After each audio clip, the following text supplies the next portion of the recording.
Hello everyone! After a 4-month hiatus, I am back, and this week's Criterion review is the 4K Blu-ray of Martin Scorsese's wild and crazy film, After Hours.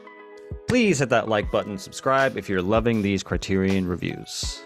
So out the gate, I love the color that pops from this case.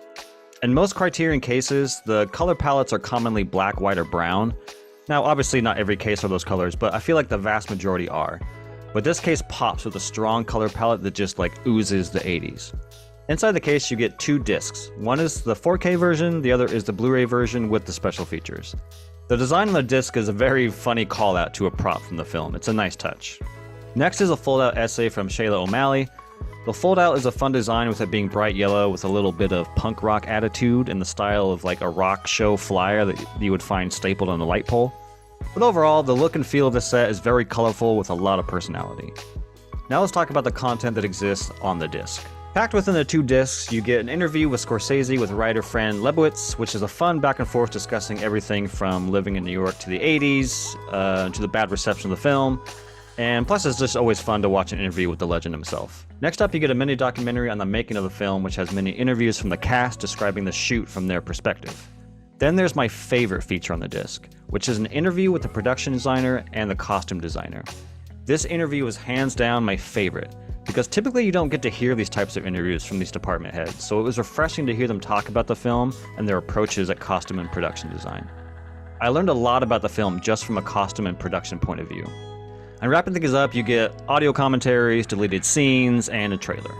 Overall, it's not a bad set as far as special features are concerned. There's a lot to learn and love about the content that is presented.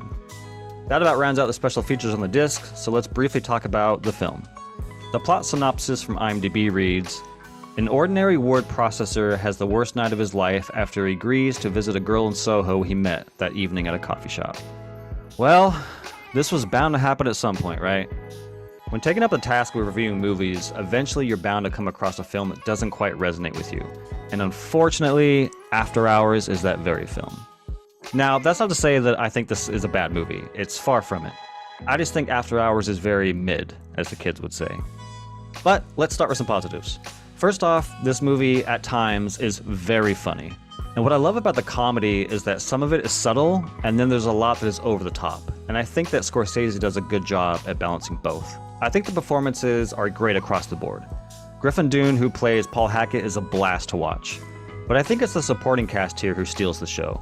Whether it's Catherine O'Hara, Linda Fiorentino, or Terry Garr. The supporting cast here is just off-the-walls joy. I think the cinematography and editing is also fantastic. Scorsese knows a thing or two about film language, and it shines here in After Hours.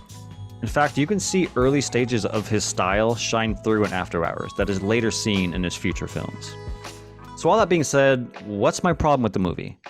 Well, I think it just comes down to its story. I think it's a fun idea, but I feel like the movie runs out of steam about halfway through the movie.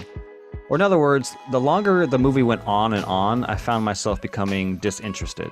I think this sort of story works well in like a TV show setting where it lasts 20 to 30 minutes, but as a whole hour and 40 minutes, I think the concept becomes a little stale. There's still fun to be had, sure, but I just feel like this movie ultimately outstays its welcome. When you have one or two people or one or two obstacles that are keeping Paul from going home, that's fine. But when it's character after character and obstacle after obstacle, it just becomes a little exhausting. And that's definitely the point here, no doubt, but whether it's intentional or not, I found the movie to run out of gas at about the hour mark.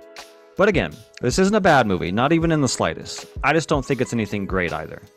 To me personally, it's an average movie from one of the greatest filmmakers to ever exist. But hey, that's just my opinion.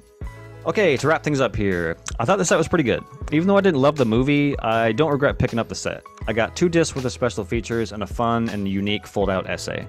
And I will say, putting After Hours on my shelf next to my Criterion Collection, it's pleasing to the eye to see that teal and neon pink just jump out from the shelf. So, you know, if anything, there's that. Okay, that's it folks. Until the next review, I say cheers.